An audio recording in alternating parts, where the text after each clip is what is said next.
Esta novela de Paulo Coelho nos narra la historia de Verónica, una joven la cual parece tener una vida plena y completa, en la cual tiene padres comprensivos y amorosos, que solo quieren lo mejor para ella. Tiene un físico que muchas personas envidiarían. Consigue acostarse con el joven que ella quiere, un trabajo estable y cómodo, y renta en una habitación en un convento de monjas, en Eslovenia. Pero, a pesar de tener todo esto, Verónica decide suicidarse. Quiere tomar esta drástica decisión sin importar lo tan perfecta que se pueda ver su vida, así que decide pensar la manera en la que va a quitarse la vida, ya que desde un inicio pensaba en tomar pastillas para dormir hasta perder la conciencia. Debido a que no lograba conseguirlas, empezó a idear otra manera de lograr su cometido. Así vino a su mente la idea de cortarse las venas en el baño de su habitación. Pero, ¿cómo haría eso en un convento de monjas? Arruinaría la reputación del lugar y sería difícil para ellas después rentarlo, pensó. ¿Qué tal tirarse de un edificio? No, pensó inmediatamente, sería un horror. Condenar a mis padres a tener que reconocer su cadáver desfigurado. Tampoco eran maneras muy femeninas de quitarse la vida. El día había llegado, 11 de noviembre. Para ella era el momento en el que por fin se despojaría de esta vida. No tenía una razón tan exacta para hacerlo, o más bien un motivo. Simplemente sabía que quería hacerlo y estaba decidida. La vida se había vuelto demasiado plana, predecible. Eso daba miedo. El conformismo. Acostumbrarse a la rutina. Todo tenía una hora, un día, todo seguía en orden, y eso es intimidante. Sabía que todos los días se levantaba a trabajar, tomar el desayuno de siempre, empezaba un libro nuevo que nunca acabaría, hacía lo mismo en el trabajo y volvía a casa.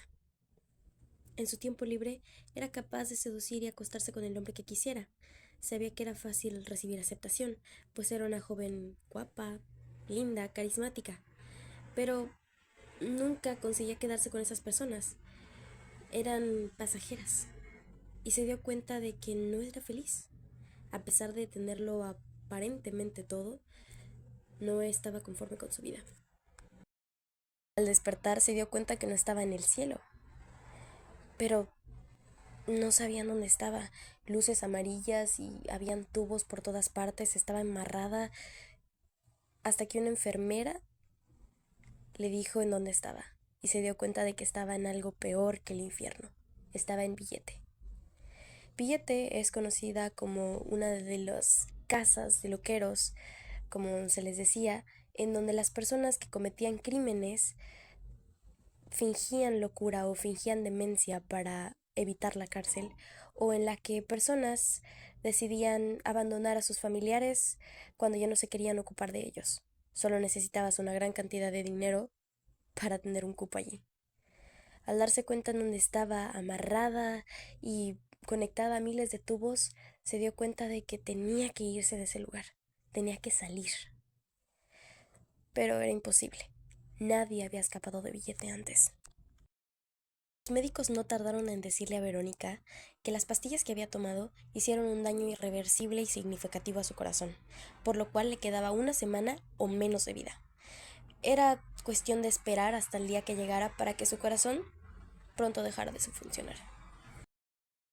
Verónica poco a poco empezó a conocer a las personas, las cuales eran consideradas locas en el lugar de afuera.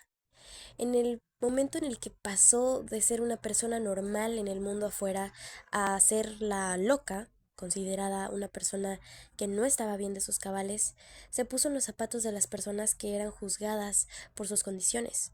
Conoció a muchas personas con depresión, con ansiedad, con trastornos, con adicciones, personas que por un corazón roto habían terminado en ese lugar o que tenían miles de razones. Pero una de las personas más importantes a las que conoció fue a Edward. Era un joven esquizofrénico. Vivía en su mundo, plano, y siempre estaba en otro lugar. Una noche, Verónica fue a la sala principal de Villette y descubrió un piano. Recordó cómo odiaba las clases de piano cuando tenía 5 años, y recordó que su madre quería darle solamente lo mejor. Por eso le contrataba lecciones para que aprendiera y tuviera miles de talentos, pero ella pareció nunca agradecerlo. Se puso a pensar y decidió que ese día iba a dejar el odio por el piano, por las lecciones, por todo ello. Así que decidió tocarle una sonata a la luna, Libertad. Por primera vez en su vida estaba haciendo algo que le gustaba y como ella quería. Después de tocar la hermosa pieza se dio cuenta de que tenía público, pues Edward estaba atrás viéndola, escuchándola. Por un momento había visto que ese joven posó su atención en algo y cuando se quiso ir, él pidió que tocara un poco más. Las siguientes noches Edward perseguía a Verónica para que tocara el piano. No se podía comunicar demasiado, pero se le acercaba y le acercaba al piano para que ella pudiera tocar. Había noches en las que Verónica decidía concederle a Edward ese deseo, pero otras en las que estaba demasiado cansada.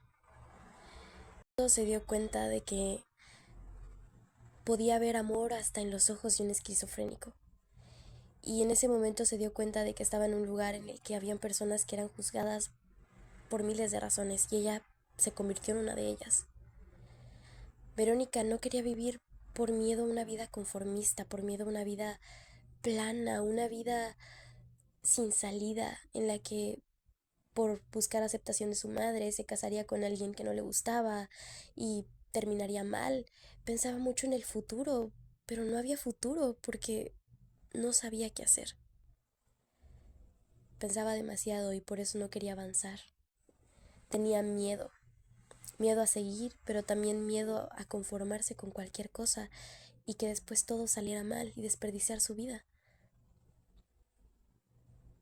En Billete, cuando le quedaba una semana de vida, sabía que su tiempo era limitado y poco a poco empezó a conocerse más. Conoció a versiones de Verónica que ella no conocía y aprendió a amar a cada una de ellas. No solo tuvo un despertar espiritual, un despertar mental, sino que también uno sexual. Por primera vez fue capaz de complacerse ella misma sin necesidad de otras personas y de una manera mejor que muchas personas lo habían hecho antes. Entendió que no es suficiente con tener una cara, un cuerpo bonito, con tener mucho dinero, con tener un trabajo. La vida es solo una y ella aprendió a poco disfrutarla. Cuando le fue limitada, cuando sabía que tenía un poco de ello, cuando sabía que ya le quedaban días, que era corta su expectativa de vida, comenzó a ver las cosas tal como son. Dejó de preocuparse por el futuro porque ya no iba a haber un futuro. Ya no va a haber un mañana, ya no iba a haber un con quién me voy a casar, un qué pasa si tengo hijos, qué pasa si mi esposo me engaña y caigo en depresión y digo que mis hijos son la mejor bendición cuando en realidad solamente me aferro a ellos. Nada de ello iba a volver, porque ella sabía que ya no tenía la oportunidad, que gracias a la decisión que había tomado por ese miedo de no experimentar un futuro o de experimentar un mal futuro, le había quitado la vida. Se había reducido a una semana, en la cual todas las noches tocaba una sonata no solo a la luna, sino que también a las estrellas. Y siempre tenía público. Edward siempre la observaba detrás, y eso la cautivaba. Un esquizofrénico le estaba poniendo atención. Ella cautivó la atención de un esquizofrénico. Aprendió que las personas no solamente se definen por sus capacidades mentales o por qué tan locas estén o por sus estados mentales o por si tienen depresión o ansiedad o esquizofrenia. Cada uno tiene una historia y cada uno tuvo una historia detrás para llegar a Billete. Así decidió escapar. Sabía que no le quedaba mucho y logró que Edward hablara.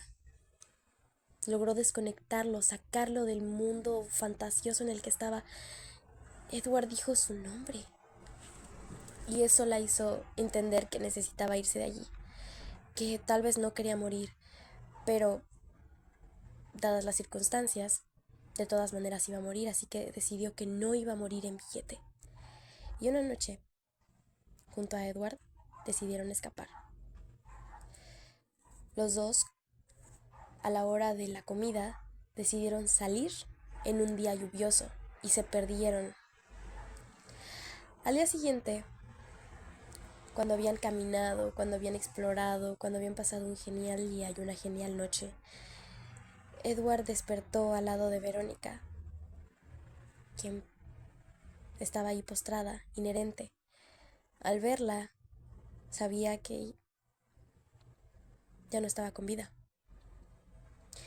Así que decidió solamente observarla y agradecerle por los últimos momentos de vida verdadera y plena que le había dado ella.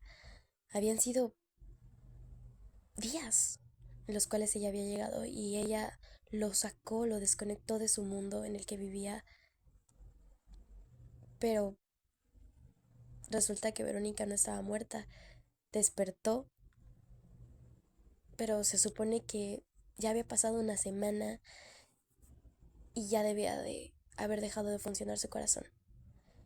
Resulta que uno de los doctores más importantes de Billete había recibido el caso de Verónica.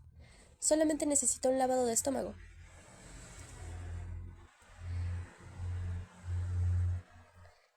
Nada demasiado importante o nada demasiado fuerte. Las pastillas no habían dañado su corazón, pero él decidió ver cómo afectaba si le decía a una joven que había intentado quitarse la vida que ya no tenía vida, que ya no tenía más futuro. Quería ver las reacciones, y no solamente las reacciones de Verónica, sino que las de los demás. Verónica influenció mucho en las personas que convivieron con ella en esos días, porque todos se enteraron de que era la chica que intentó suicidarse y a la que le queda una semana de vida, que era una bomba de tiempo. Al final resultó ser una mentira. Pero el doctor quería comprobar algo, quería probar un punto. Tenemos miedo a ser diferentes o tenemos miedo también a conformarnos, a ser como los demás. Y por ese mismo miedo es que Verónica decidió morir.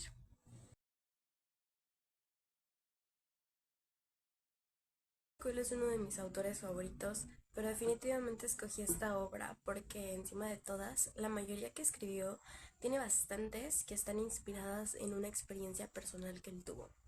A él de joven lo metieron en un hospital psiquiátrico y él se pasó varios años de su vida allí.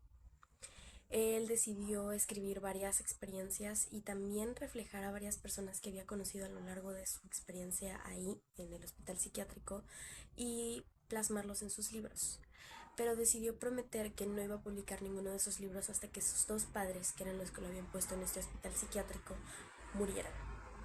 Solamente los publicó después de que su madre falleció y de que su padre tuviera una enfermedad, así que decidió publicar estos libros.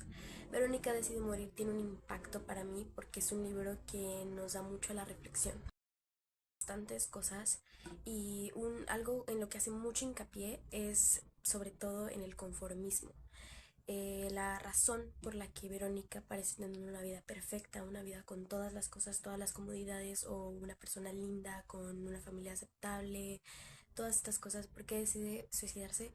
Más que nada por miedo a vivir una vida plana, una vida conformista, por miedo a no saber qué le va a venir en un futuro y porque todo se hizo una rutina. Eso muchas veces nos puede llegar a pasar y nos podemos deprimir a pesar de que parece que tenemos las vidas más perfectas o parece que no nos podemos quejar. Entonces es algo que sí es algo con lo que nos podemos identificar, pero sobre todo tiene mucho terreno en conocerse a uno mismo y quererse. Obra sobre todo porque es fácil identificarse y también es como para que nos demos una retrospectiva hacia si estamos haciendo bien las cosas, si estamos disfrutando bien la vida y qué pasaría si nosotros estuviéramos en los zapatos de esa persona, de la protagonista de Verónica, si nos quedara una vida, o sea, una semana de vida, nada más tenemos una vida. Y sin como ella nada más nos quedara una semana de vida o días de vida, ¿qué haríamos en esos zapatos? ¿Qué haríamos siendo ella? Es muy importante y también yo creo que es algo en lo que podríamos pensar bastante y sobre todo que nos podemos identificar y podemos utilizar este libro como un autoconocimiento hacia nosotros mismos y también aprender que si no nos amamos o si no estamos conformes con nosotros mismos, lo que esté de más, las cosas que tengamos en la vida, las cosas que nos lleguen, las cosas exteriores a nosotros, no van a ser suficientes para complacernos.